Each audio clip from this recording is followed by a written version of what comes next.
Hi friends, నా ఛానల్ని మొదటిసారి చూసినట్లయితే సబ్స్క్రైబ్, లైక్, షేర్ చేయండి ఫ్రెండ్స్.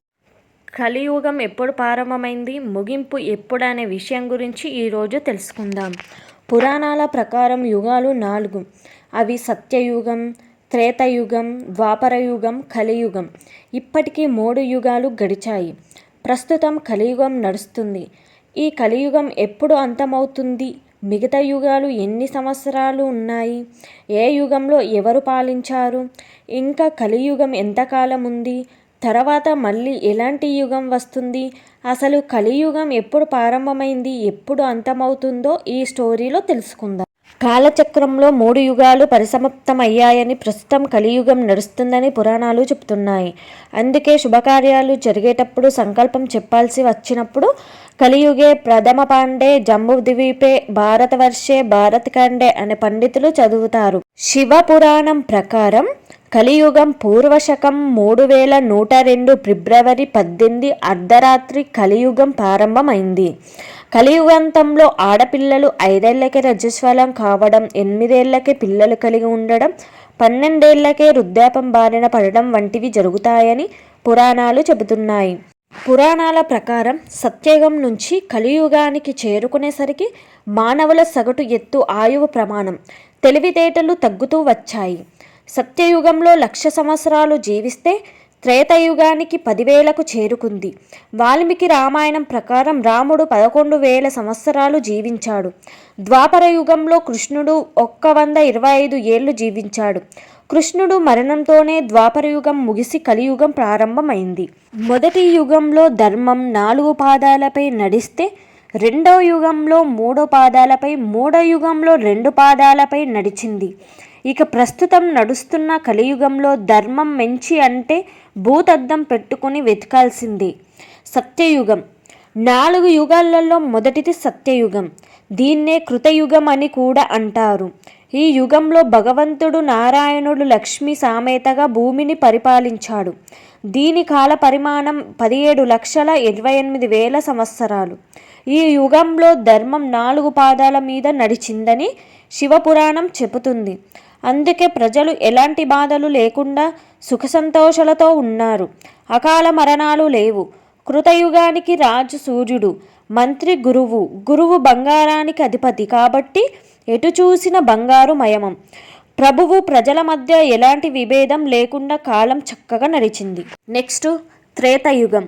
త్రేతాయుగంలో భగవంతుడు శ్రీరామచంద్రుడిగా అవతరించి రావణాసుని సంహరించే ధర్మస్థాపన చేశాడు. ఈ యుగంలో పరిమితి 12,96,000 సంవత్సరాలు. ఈ యుగంలో ధర్మం 3 పాదాలపై నడిచింది. త్రేతాయుగంలో రాజుగా కుజుడు, మంత్రిగా శుక్రుడు ఉన్నారు. కుజుడు యువకుడు, యుద్ధప్రియుడు. సుక్షేత్రియుడు రాజుగా ఆచారాలకు కట్టబడి ఉండకుండా తిరిగేవాడు. రాక్షస గురువైన శుక్రాచార్యుడు శ్రీకారకుడు, మాయ మంత్ర తంత్రవాది. కుజుడికి పరమశత్రువు. రాజు మాటకి మంత్రి మాటకి పడకపోవడం వల్ల మంత్రులు క్రూర స్వభావులై రాజ్యపాలనను భ్రష్టం పట్టించారు. స్త్రీ వ్యామోహంతో కలహాలు పెంచి దైవ కార్యాలు నిర్వహించే వంశాలను అంతరించేలా చేశారు. ఇలా రాక్షసులు, దుర్మార్గుల వలన త్రేతాయుగంలో ధర్మం ఒక భాగం దెబ్బతిని 3 పాదాలపై నడిచింది. నెక్స్ట్ ద్వాపర యుగం. మూడోదే ద్వాపర యుగం. శ్రీ మహావిష్ణువు శ్రీకృష్ణుడిగా అవతరించాడు. దీని కాల పరిమాణం 8,64,000 సంవత్సరాలు. ద్వాపర యుగంలో రాజుగా చంద్రుడు, మంత్రిగా బుధుడు ఉన్నారు. చంద్రుడిని గురువర్గం, బుధుడిది శనివర్గం. అందుకే వీరిద్దరికీ ఒకరంటే ఒకరికి పడదు.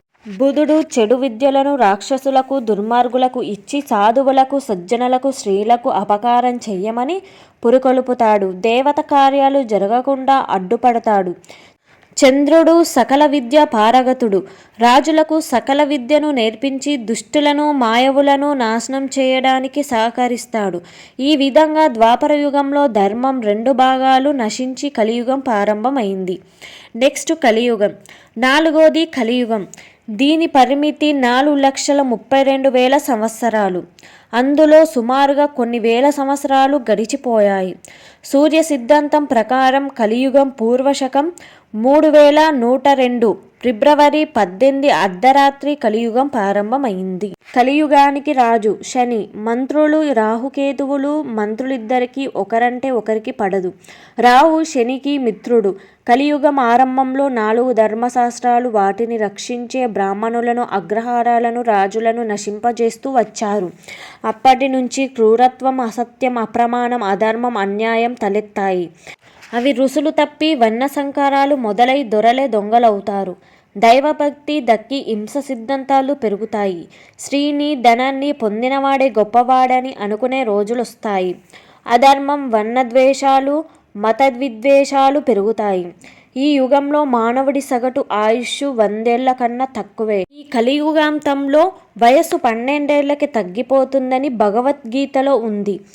మహిళలు 5 ఏళ్లకే రజస్వలం కావడం, 8 ఏళ్లకే పిల్లలు కలిగి ఉండడం, 12 ఏళ్లకే వృద్ధాప్యం ఇలా వచ్చిన సమయంలో కలియుగం అంతమవుతుందని పురాణాలు చెబుతున్నాయి. కలియుగాంతంలో కలికి రూపంలో భగవంతుడు అవతరించి తిరిగి సత్యయుగ స్థాపనకు మార్గం సుగమం చేస్తాడని శివపురాణం చెబుతుంది.